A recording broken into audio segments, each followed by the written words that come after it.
আমরা সবসময় মনে করতাম এই নির্বাচন সেই আশা আকাঙ্ক্ষার প্রতিফলন, তার রূপ দেওয়ার একটা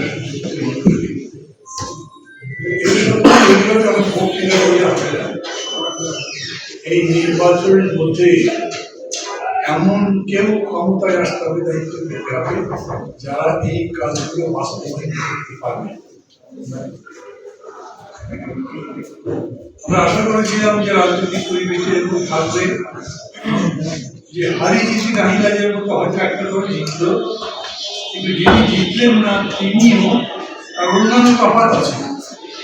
দেশ গড়ার এই কাজের একটা সুসম্পন্ন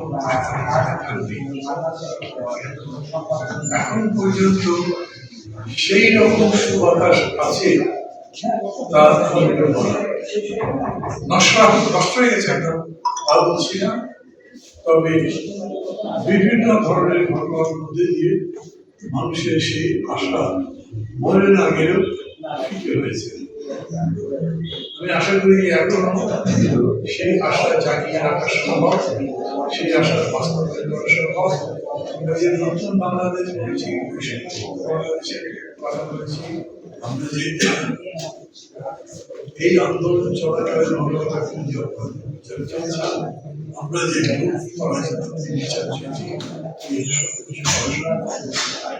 ব্যক্তিগতভাবে বা দলগতভাবে আমাদের চিন্তা হচ্ছে, আমরা মনে করি আমরা যেরকম করেই বলি না কেন, আমরা শেষ পর্যন্ত একটা সুন্দর সমাজ চাই, একটা রাষ্ট্র যেখানে বাস করে আরাম করতে পারবে, কখনো অপমানিত হবে না, কোনো প্রাণী ঘটনার মধ্যে পড়বে না, সেই রকম দেশও গড়া সম্ভব। আমি সেটাই আহ্বান করবো সবার কাছে। ক্যান্ডিডেট কথাটা বলুন 12টা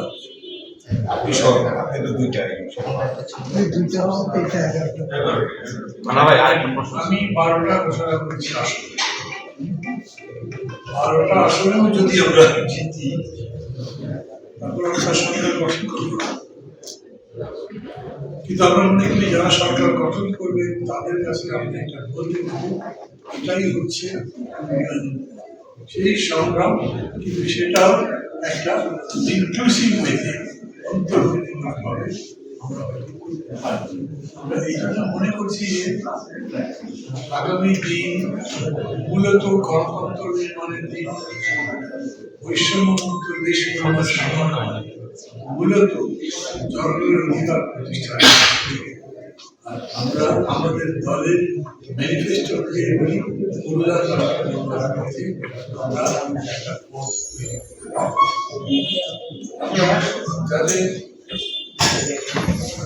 যাদের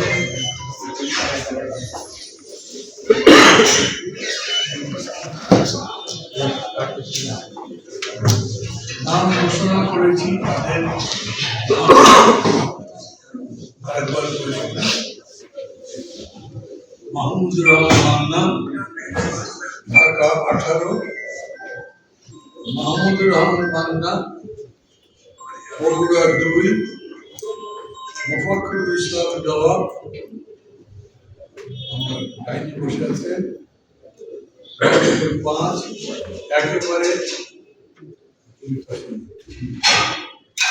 মোহাম্মদ কবির হাসান, জামালপুর 4। সিরাজগঞ্জ 1, মোহাম্মদ নাজমুস সাকিব, পাবনা 6, শাহনাজ রানু, চট্টগ্রাম 6, চট্টগ্রাম 9, স্বপন মজুমদার, চাঁদপুর 2, অধ্যাপক এনামুল হক, কুড়িগ্রাম 2, মেজর অবসরপ্রাপ্ত আব্দুল সালাম, রাজশাহী 2, মোহাম্মদ শামসুল আলম ডক্টর, লক্ষ্মীপুর 2, মোহাম্মদ রেজাউল করিম।